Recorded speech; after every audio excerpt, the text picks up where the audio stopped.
UAE में पता चला कि तकरीबन डेली बेसिस पर $600 मिलियन का नुकसान हो रहा है।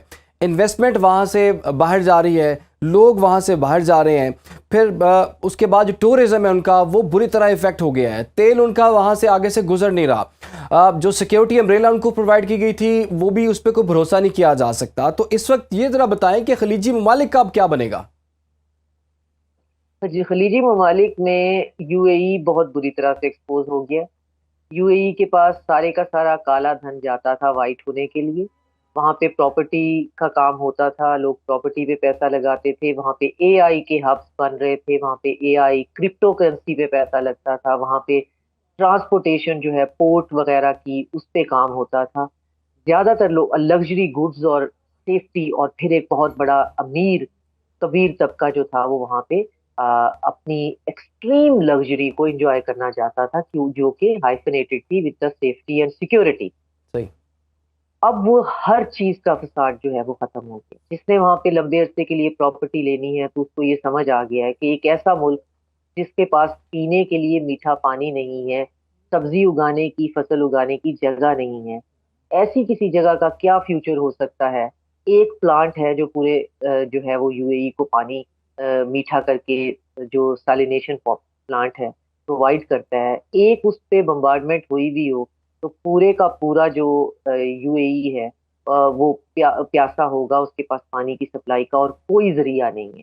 इलेक्ट्रिसिटी जो है वो जहाँ जनरेट हो रही है, जहाँ से आ रही है, आप उसको अगर खत्म करें तो पूरे का पूरा यूएई के अंदर टेम्परेचर फास्ट सीजन में इनह्यूमेन लेवल पे हाई हो जाता है कि आप सरवाइव नहीं कर सकते उन 20-30 मंजिला इमारतों में बगैर एयर कंडीशन के एक सेकंड भी रहना उन कंक्रीट के अंदर। तो अब लोगों को ये समझ आ गई है कि ये वादी सिंध की तहजीब तो है नहीं, किसी दरिया के किनारे पे हम बैठे हैं, मिट्टी का झोपड़ा लगाएंगे अपने जैसे सिविलाइजेशन बनती हैं फेवरेबल कंडीशंस में, मीठा पानी है, जमीन के अंदर चीजें उग सकती हैं, तो जानवर चर सकते हैं, मौसम ऐसा है कि बर्दाश्त हो सकता है, रिप्रोडक्शन हो सकती है, पैदा होता बच्चा एक्सट्रीम वेदर में मर नहीं सकता, वहां सिविलाइजेशन दरियाओं के किनारे हो जाते हैं। यूएई की ये जो वल्नरेबिलिटी है, जो उन्होंने अपने कंक्रीट के पीछे छुपाई हुई थी और अपने ग्लिटर और ग्लैमर के पीछे, वो बहुत बुरी तरह से एक्सपोज हो गई है। और जो इन्वेस्टर है वो बहुत सेल्फिश होता है,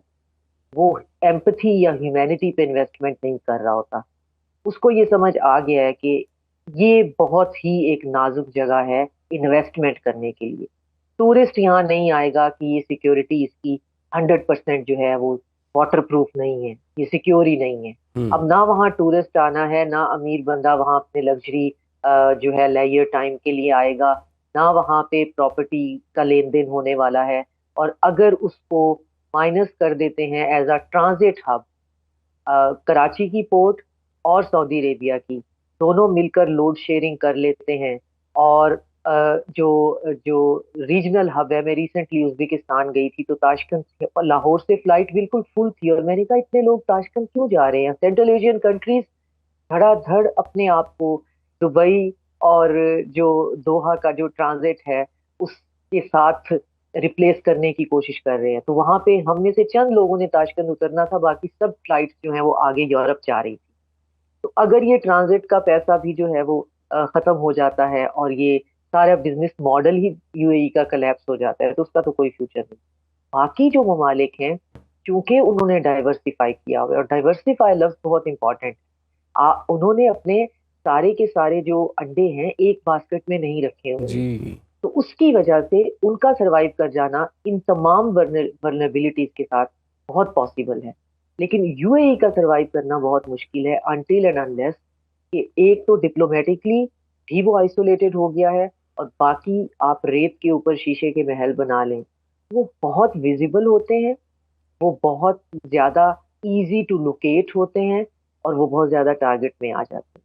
तो आपका पूरा फ्यूचर जो है उन शीशे के महलों को मजीद ऊंचा करने पे है। तो ऐसा नहीं होता, फिर अच्छा आपको अच्छा, पड़ोस डॉक्टर में साहब, रहने वाले लोगों पे पत्थर बिल्कुल आपने नहीं ठीक कहा फेंकने चाहिए। कि और यूएई ये जो है मुहावरा उसकी जो है इसकी समझ आपको दुबई के कॉन्टेक्स्ट से ज्यादा नहीं आएगी। अच्छा डॉक्टर साहब, आपने यूएई का बड़ा तफसील से आपने वाकई दुरुस्त चीज़ें बताई हैं। और बिल्कुल इस वक्त सबसे ज़्यादा इफ़ेक्ट जो है यूएई हुआ है।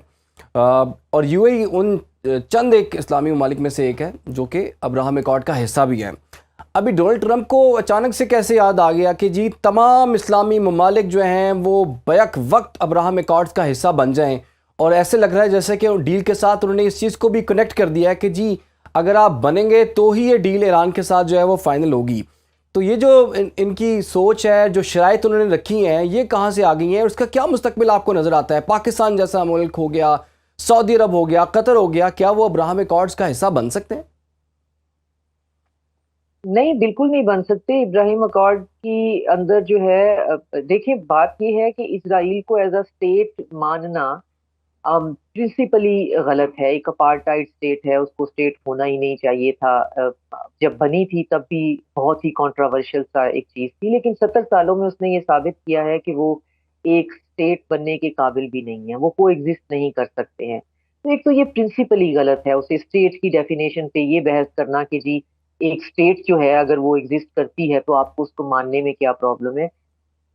मैं कहती हूँ हाइपोथेटिकली ये नॉजिएटेड कड़वी गोली खानी भी पड़े तो उसके लिए भी हमें एक फलस्तीनी रियासत 1967 के बॉर्डर को देखते हुए चाहिए, जी। वरना तो हम ये बात सुनने के लिए भी तैयार नहीं। इजराइल स्टेट है या नहीं है, भाड़ में जाए, हमें कोई फर्क नहीं पड़ता। वो जेनोसाइडल मैनियक जो है, जब तक उनके पास ताकत और पैसा है और हम मजबूर बेबस और कंप्रोमाइज्ड हैं, तो ये तमाशा हम देखते रहेंगे। और अभी ये तमाशा बहुत ज्यादा हमें तकलीफ देता है। तो we don't even want to discuss के इजराइल स्टेट या ना स्टेट, इब्राहिम अकॉर्ड और नॉट इब्राहिम अकॉर्ड।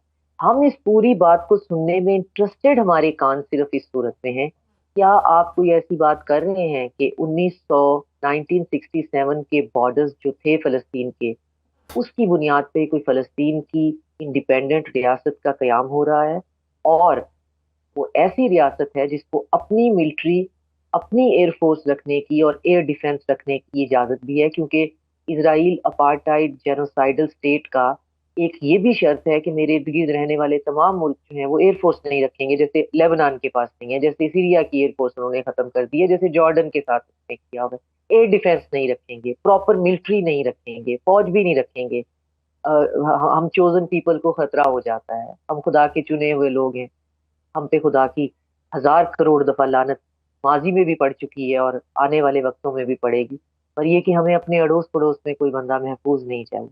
अगर तो फलस्तीनी रियासत 1967 के बॉर्डर्स के हिसाब से कोई बात करने के लिए तैयार है, तो पॉइंट ये है कि ऐसी बात प्रैक्टिकली हो ही नहीं सकती है।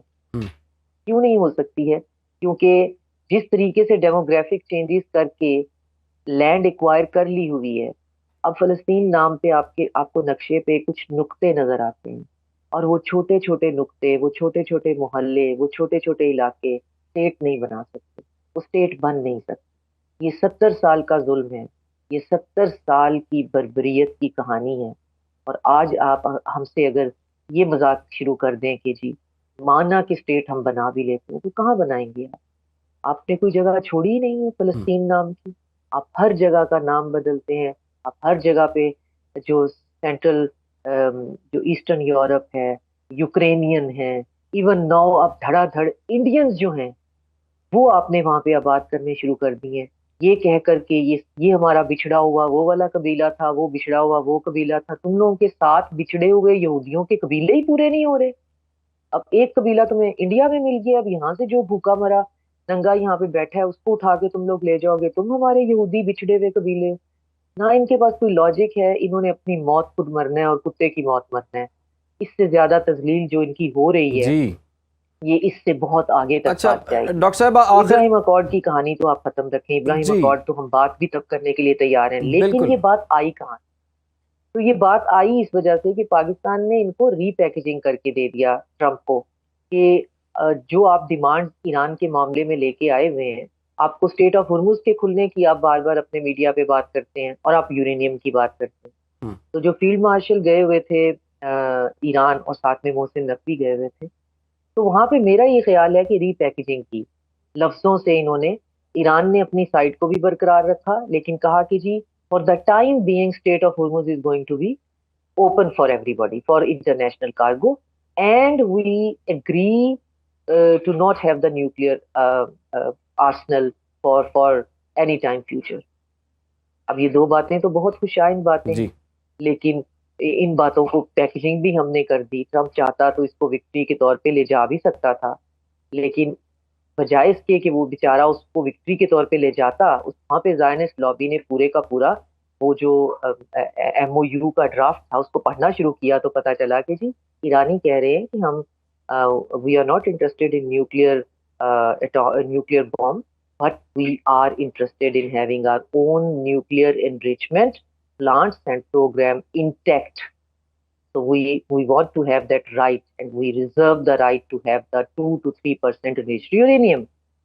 तो स्टेट ऑफ हॉर्मुज के बारे में वो कह रहे हैं कि strait of Hormuz is open for some period of time for the entire international cargo until we Iran and Oman can decide that how this strait is going to be operationalized. जी Until and unless we operationalize the mechanism of the Strait of Hormuz, it's open. तो Zionist lobby ने फिर उस packaging को पढ़ना जब शुरू किया, तो उन्होंने कहा कि भाई साहब ये तो आपको उल्लू बना रहे हैं, तो आप यूं करें कि आप इनको इनकी दुम पे पैर यानी कि बने हुए उल्लू को दोबारा उल्लू बना रहे हैं। हमारी बिल्कुल, आप इन्हें कहें कि जी हम आपकी शर्तें मान लेते हैं, आप इब्राहिम अकॉर्ड मान लें, फिर देखें सारे कैसे चुप होके बैठते हैं जो उछल रहे हैं। और उसके बाद हम सब चुप होके बैठे, देखें इब्राहिम अकॉर्ड के बाद हम सब चुप होके बैठे हैं। हमने कहा कि देख लो अपना, आप खुद देखो, हम मदद के लिए तैयार हैं, हम सिक्योरिटी अरेंजमेंट कर रहे हैं इस रीजन की, लेकिन बात अब अगर इब्राहिम अकॉर्ड तक ही आ गई है तो हम चुप हैं। उसके बाद आपने हमारी टोन, हमारा टेनर सब देखा कि पाकिस्तान ने ना सिर्फ ये कि कैटेगोरिकली इसको रिजेक्ट किया, बल्कि पाकिस्तान ने ये भी कहा कि हम मुज़ाकरात जो है वो करवा ही सकते हैं, जबरदस्ती या धक्के से तो नहीं कर सकते। बिल्कुल।